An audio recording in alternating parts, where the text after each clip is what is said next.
past 24 hours, you probably heard that there's a new adaptation of The Picture of Dorian Gray being produced by Netflix, and it's going to be titled The Greys, and it has generated some controversy online. Let's talk about why.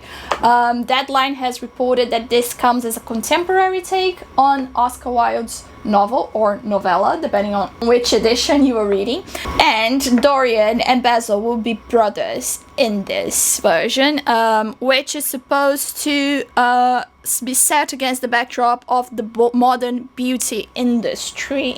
So some people have found this a bit odd, so let's talk about why. Personally, I really like contemporary takes on classic works. I think oftentimes they work so well. Let's think Anne with an E.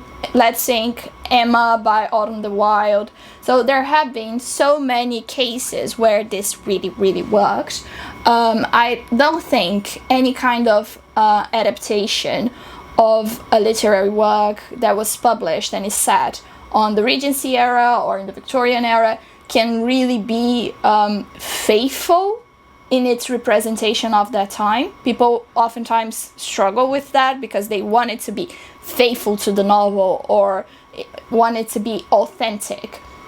There's no such thing as authenticity because we are situated in our own time period, in our own culture when we produce them. So even if you think of the most authentic looking period piece, you will have marks of the time where that is being produced. So I think oftentimes it's a lot better when people are not self-conscious about the fact that they are adapting something that cannot be recreated, and it shouldn't be. We are thinking of different times, we are thinking of different cultures, and we are thinking about different mediums. The novel or novella, like The Picture of Dorian Gray, has been notoriously difficult to adapt. So obviously we haven't watched The Greys yet, we don't know what it will be like. We only know what Deadline has publicized about it, and it is being written by Katie Rose Rogers.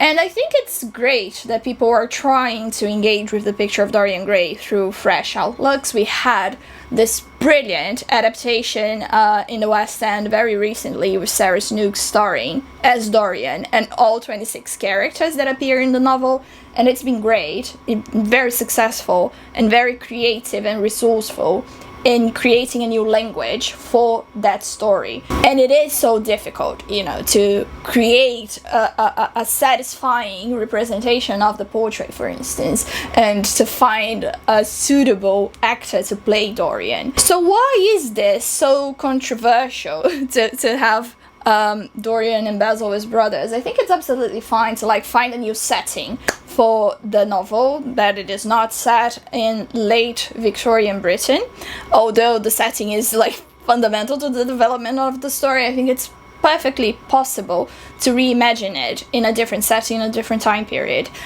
The problem, my personal gripe with it, is the fact that Basil and Dorian are supposed to be brothers, because I think whenever you're adapting something, you're creating a new artwork, and the film or series should be regarded as an artwork in its own right. So if you think of the 2005 film by Joe Wright, Pride and Prejudice, even if you've never read anything by Jane Austen, you can enjoy that film, you can appreciate the story, and he does take a lot of liberties with the source material, but oftentimes people forget because it works so well as a representation of Pride and Prejudice. And why is that? It's because the main questions, the main issues that the novel contends with, the main concerns of the novel, the main themes of the novel are preserved, even if there have been changes. If you think of Clueless, it is a modern take on Emma, and even characters' names are changed, but we still feel the spirit of Emma, because a lot of the questions that Jane Austen raises that about women's roles within society, the ones that are prescribed to them and the ones that they actually want to perform, issues of class, issues related to basically living in society and what is acceptable and what is not. All of those issues are preserved, and Jane Austen's humor is very well represented in the film, so it really works. And a lot of Jane Austen's readers love Clueless, although it is not by any means a faithful adaptation of Emma. So you do need to preserve the things that make that artwork that you're adapting special, basically. The things that define it, that give it its relevance within the culture. And if you think of the picture of Dorian Gray, Basil's obsession with Dorian, his adoration of Dorian, his platonic love for Dorian, his desire for Dorian, which is a lot more pronounced in the initial version of the text, is like this conducting thread from which all of the complications in the plot derive. So if you don't have that, and I don't think they will go for the incest plotline, it makes things really awkward, and it is a completely different plot. So they are giving it a different title, so I guess it's not really an adaptation, but it does raise the question then, are we just using the names? And if so, why don't we just give them other names and just say that it's loosely inspired by the picture of Dorian Gray? Because at this point, the fans of the novel just be pissed off. Of course, I haven't watched it yet. I don't know what it will be like, but I get why people are upset. Because homoerotic desire is such a huge deal within this novel, and because Basil's love for Dorian was used against Oscar Wilde in the trials, this is a huge miss, I think. And the novel, it does hinge on that kind of triangular relationship between Dorian, Lord Henry, and Basil. And Lord Henry doesn't even get mentioned in this at all. So we always depart from that dynamics, right? Dorian, Basil, Lord Henry. And if you think of the first version of the novel, it is even more important. And removing that basically removes the tension that kind of sets the novel into its path. It's really strange to me, and I think it's really strange to people who are familiar with the novel. And this Deadline article does say that The Picture of Dorian Gray is a classic about our fascination with eternal youth. It's not really. The novel is about so many things. It's not necessarily about... we can read it that way, so... Again, that matter of being situated in different time periods. The novel is not about our fascination with youth or beauty.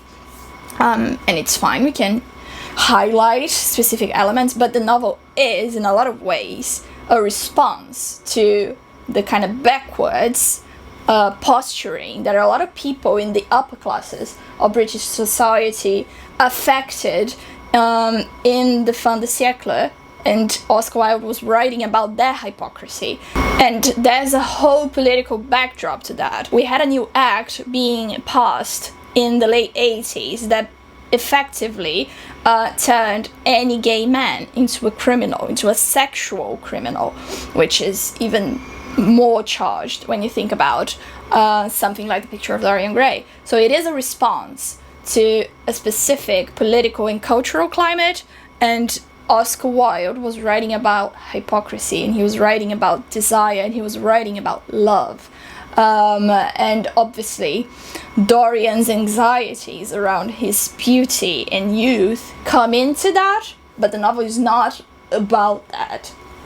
Anyway, I cannot pass any judgment about this adaptation, or I don't know if they are going to sell it as an adaptation per se, but maybe loosely inspired would be a better way of describing it, I guess. So that's what I think. I feel that an adaptation can be as modern, as groundbreaking as it wants, but we need to preserve something of the argument of the artwork that is being adapted. So if you think about Anne with an E, for instance, the plots get changed around, the characterization gets changed all the time in relation to the novel, but in the novels, right, because it is a series, but the spirit of Anne Shirley is still very much there.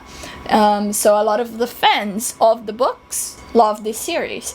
And everybody was really sad when it got cancelled. So that's what I mean. I think there's something that needs to be preserved in terms of like the aura of the work that you're adapting, the argument, the issue. So I guess we'll see when it comes along. But Netflix does have a bad rap for adaptations in trying to modernize things in a way that is very superficial and actually can end up being a bit backwards in removing the things that actually matter. And that's what happened with Persuasion in 2022. All of the discussions that the novel brings about class, about marginalized women, for instance, Mrs. Smith is completely taken out of the novel, and that struggle is completely forgotten. So, you know, just saying he's a 10 in Bath and whatever in London does not make him modern. Using memes, using viral trends in your adaptation will make it modern, right? It will just make it very dated because these things change very quickly, right? So why do we have something like Pride and Prejudice that is timeless? Because it is very much of its own time, but it does not cling to things that are like early 2000s culture to make it relevant, you know? So that's what I think for now. Tell me what you think. What do you think we can expect from this? I don't know. Maybe I'm completely wrong and it will be fine and fun. So let's see. I think having Dorian and Basil as family members and brothers is a miss, but we'll see when it comes, right? Let's talk about it. See you very soon. Thank you for watching.